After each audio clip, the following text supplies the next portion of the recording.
These are the 5 brand design deliverables that you can add to your branding packages that clients will definitely pay more for. Hey everyone, my name is Megan. Welcome back to my channel. I have been a brand and web designer for about 8, almost 9 years, which is crazy how time is flying. And I've been running my full-time business for about 4 years. And I just want to share with you guys how I have adjusted and improved my branding packages over time. I've worked with lots of different branding clients, and I've learned over those years what clients are really seeking, what they need, what they want, and also what they need for them to show up consistently with their branding in the real world. And I think you don't really know that until you hand the branding off to your clients and you're seeing what they're using and maybe what they're stuck on. And you guys probably know what it's like to see your clients posting something on Instagram or Facebook or LinkedIn that has completely different fonts than you gave them in their brand guidelines. So I've learned how to help my clients with this process and just understanding what deliverables they actually need, not just what I think that they would want. Also, shout out to this tea. This is so good. I didn't really want coffee today, and this is like hitting the spot. So I'm sipping on a little tea, and I hope you guys grab your favorite drink as well as we go through these. So number 1 is the brand strategy portion of your branding packages. I have learned over time that this is super important. You can't really start on the logos or the branding until you know who you're actually designing for. Like, who's the audience? Who are you trying to attract?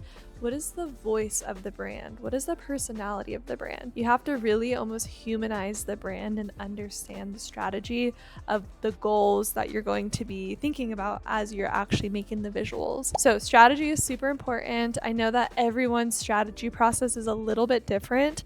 For me, the strategy typically is me doing some research, also going through an onboarding questionnaire with my clients to ask them about their audience, to ask them about their goals, and to really nail that down before we get started on anything. And what I have been doing more recently is creating the brand voice, because I know, even just from my own experience of using my own brand, that I sort of like to know how to explain my brand in just like one sentence or even just a few words.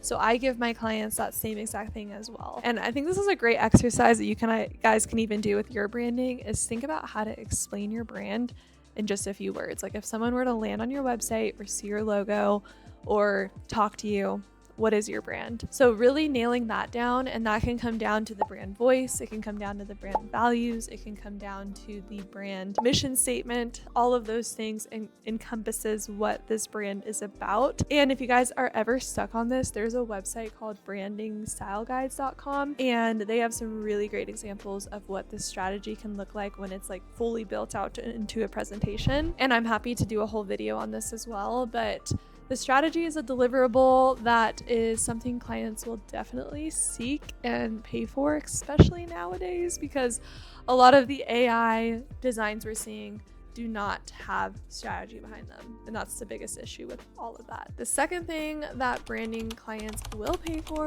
is brand illustrations or icons. Now, I know every client is different, every business is different, every audience is different. So that's why the strategy is very important to begin with. But I do find that a lot of clients can benefit off of icons or illustrations, because these can be used throughout the website to add personality to the brand. It can also be used on social media as little stickers when they post stories. It can be used really anywhere that the brand shows up to complement the logos and the overall branding that you're creating. I personally love doing the illustration part. It's probably my favorite part of the branding package, and I will create them sometimes, but I also have my really talented, amazing friend Anusha create illustrations for my clients as well, and we team up on that, and she is so amazing. Like, here's some examples of the ones that she's created recently, but people will pay extra for that. So I've actually added that to my package and have the price reflected to include those illustrations. And that is why I mentioned that my packages start at a certain price, because I know that some clients don't really want icons or illustrations because maybe their brand is very, very minimal, clean, simple. They don't really need that. But I do find that a lot of clients don't think they need it, and then they end up using them a lot.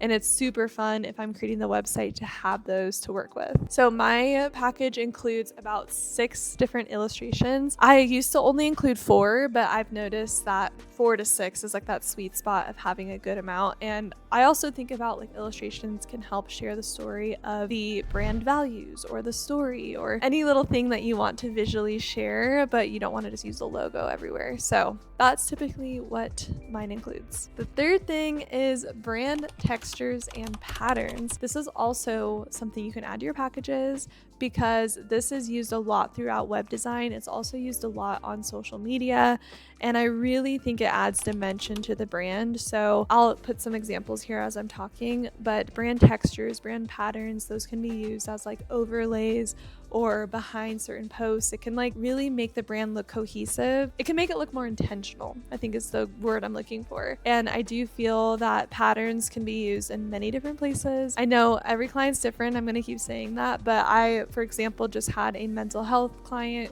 who wanted to print out some like rack cards, info cards, and we were able to use some of those patterns and textures on the card. And there's things like that maybe you'll want to use that in, and they can even take those patterns and textures and things you're creating and put it into real life forms. Like maybe it's clothing they wear in their content, or maybe it's pillows that they have in the background of them doing things or in their space, amplified and used to just make the branding really speak to everything they're doing. And I love patterns and textures. I think they're super fun. They can also be used on tissue paper if clients are going to be like giving gifts once in a while, gift cards, if they're going to do products. It can be used in so many ways there. But yeah, I think it's a really great addition to a lot of branding packages. The fourth thing is social media graphics. So we've talked a lot about like illustrations, textures, and how those can be used on social media. So I actually like to provide my clients a pack of social media templates, and I personally will design these on Canva for them because I want them to be able to use them as templates moving forward. And I'm understanding at the fact that a lot of clients in the wellness space probably don't have an Adobe Illustrator subscription or Photoshop subscription. Some probably do, but I just find it easier for me to either send them over through Canva, or even Adobe Express is a great option too if you guys ever look into that. That's pretty cool. And I don't think, I'll put it on the screen here, I don't think you need a subscription for it to do some templates and stuff on there.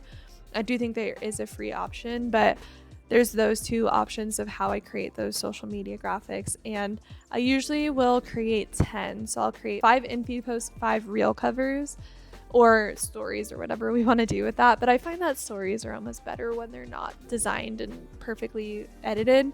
So I usually do reels and in-feed post designs for my clients. And I even will go above and beyond and create some content ideas for my clients, which I know that kind of gets into a whole other space of potential scope creep, but I want my clients to be able to hit the ground running with their new branding. And I find that if I give them some content ideas, they're able to get started a little quicker and see the full vision. But yeah, social media graphics are something clients will potentially even ask you to add on if you don't already have that as a part of your package. Okay, Chai is sitting here chewing my soccer shin guard, and I'm just gonna let her, because if I don't, she'll probably go chew like the couch or something. So she's down here, but this is little Chai. You guys want to say hello? She's got a lot to do. She's a busy girl. But I wanted to talk about number 5 of the brand design deliverables that clients will pay for. And this is tips on how to actually use the branding. So I know that's a very generic thing to say, but having a brand guideline that actually teaches them how to use their branding is crucial. And I know that you can sit here and say, oh yeah, I do give brand guidelines, but I think it's really important to audit your brand guidelines and ask yourself if it's actually helping them. Because I think it's easy for us to just put the logos on there, colors on there, but are you telling them the color combinations to use? Like, what colors work well together? Are you telling them the font combinations?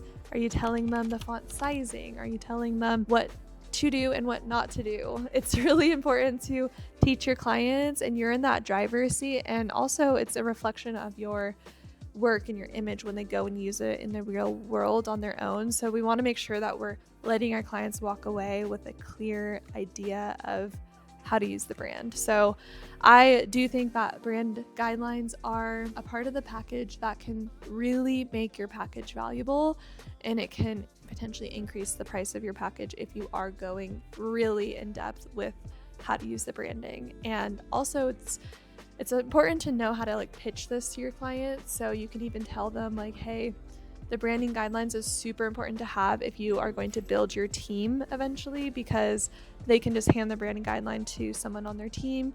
Like even for me, for example, I have my video editor editing this. I could send her my brand guidelines. I could send someone who's helping me as like a virtual assistant. I could send anyone that is going to be helping me the brand guidelines for us all to stay on the same page. So learning how to pitch that to your clients, and also pitching the fact that your branding guidelines is very in-depth, so no questions go unanswered. You could even potentially think about having a call with your clients at the end of the project so that you can teach them, show them, tell them how to use the branding, and leave that door open for any questions that they might have about it. That also is going to increase the value of what you're doing, because you are guiding your clients and you're helping them. That's part of your process, which your process is also the value of the result in the product that they're actually getting, which is the logos. But I wanted to share those. Those are 5 things that I really feel clients will pay for. I've, in my experience, have actually had clients ask me to add these on, whether it's illustrations, patterns, things like that. So I wanted to talk about things that I've just added to my package as like a standard inclusion. And yeah, I hope this is helpful. Let me know down below in the comments if you guys provide any of this already in your packages. I would love to hear. And also let me know if you guys have any questions on this, whether it's the strategy, illustrations, anything like that. I do share a lot inside of my Patreon about how I actually create and work with clients and market my services. And I even have a video sharing how I create the icons and how I create patterns and things like that. So if you guys want to join the Patreon, I highly recommend joining as a circle member so you can chat with us all in the Discord. It's so much fun. I love connecting with all of you in there, so I'd love to see you there. I have a coupon code for you guys down below, so I just wanted to mention that. But I hope you guys enjoyed this video, and if you did, I'd appreciate a thumbs up. And if you subscribe to my channel down below for more, and I will see you all in my next one.